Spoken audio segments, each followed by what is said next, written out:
আসসালামু আলাইকুম। দেশ ও দেশের বাহিরে যে প্রান্তে আছেন নিশ্চয় অনেক ভালো আছেন। আজকে আপনাদেরকে আমাদের লিলি বেগমের আমাদের বাড়িতে আসার গল্পটা আপনাদেরকে শোনাবো। সম্ভবত মাসটা ছিল যে 2024 সালের ফেব্রুয়ারি মাস, সম্ভবত ফেব্রুয়ারি মাস। তো একদিন আমি অফিসে যাওয়ার জন্য বের হয়েছি।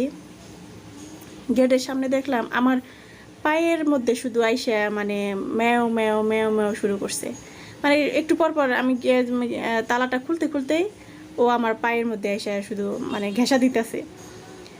আমি এইভাবে মনে মনে ভাবলাম যে এটা কোথায় থেকে আসলো, এত ছোট একটা বিড়াল কে রেখে গেলো এখানে, ম্যামা করতেছে। মনে হয় সারা রাত ছিল, রাত্রে সকালের আমি তো 7টার দিকে অফিসে বের হই, তো এত সকালে কোথা থেকে আসলো বিড়ালটা।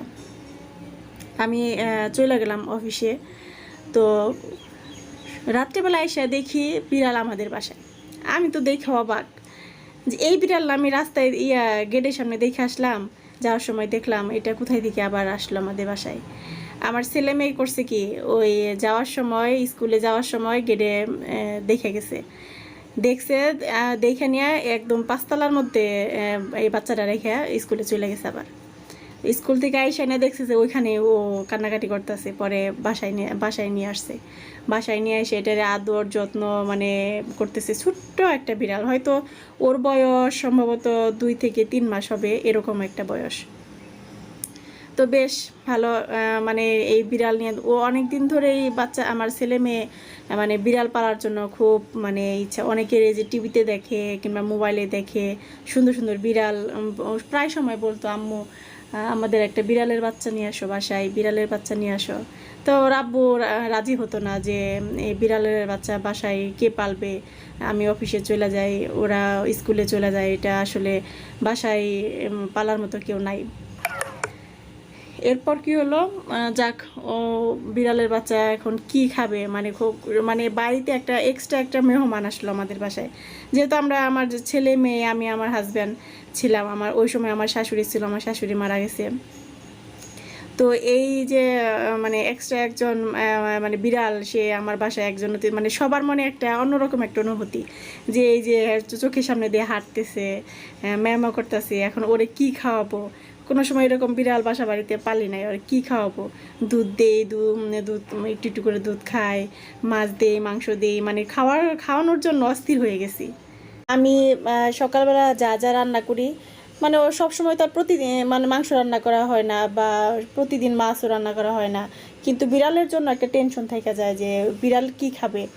এখন সকালবেলা আমরা যদি মাছ না, আমাদের জন্য মাছ না রান্না করি, তো লিলি বেগমের জন্য মাছ সিদ্ধ করি, কিংবা একটু ভাজি, হালকা ভাজি, মানে এরকম করে ওরে ভাত না খেয়ে রেখে মানে খাওয়ায় অফিসে চলে যায়। আবার দুপুরবেলা ওরা একটু একটু খাবার দেয়। আমি আবার রাত্রে নিয়ে আসার পরই ও আমার দেখা মানে মায়া মায়া শুরু করে দেয়, মানে আমি খাবার দিব। পরে আমি আবার আইসানে রান্না বসায়ও মানে যতক্ষণ আমি রান্না করে থাকবো এই ঘোরাঘুরি করব। আইসানে পায়ের মধ্যে মানে করবে, মানে কামড় দিবে, করবে, মানে খাইতে দাও। যতক্ষণ খাইতে না দেবো ততক্ষণ ও খুব অত্যাচার করে। দেশি বিড়াল থাকলে কী হবে, মানে খুব এরকম পরে রান্না করে ওরে ভাত খাইয়ে দিয়ে ও খাওয়া দাওয়া করে পরে আবার যে শুয়ে থাকে, ঘুম পাড়ে, এরকম করে। আমাদের দেশে আনাচে কানাচে দেখা যায় অনেক দেশি বিড়াল আছে, সেগুলো যত্নে পড়ে থাকে, রাস্তাঘাটে টুকায় টুকায় অনেক কিছু খায়। কিন্তু অনেকে যদি এরকম বিড়ালের বাচ্চা আসলে বাসায় নিয়ে লালন পালন করে, তাহলে যে রাস্তাঘাটে বিড়ালগুলো কিন্তু আসলে এইভাবে কষ্ট পায় না। আমিও আমার রাস্তাঘাটে বিড়াল দেখলে আমারও খুব মায়া লাগে যে আহারে কি খাইতেছে, অযত্নে আছে।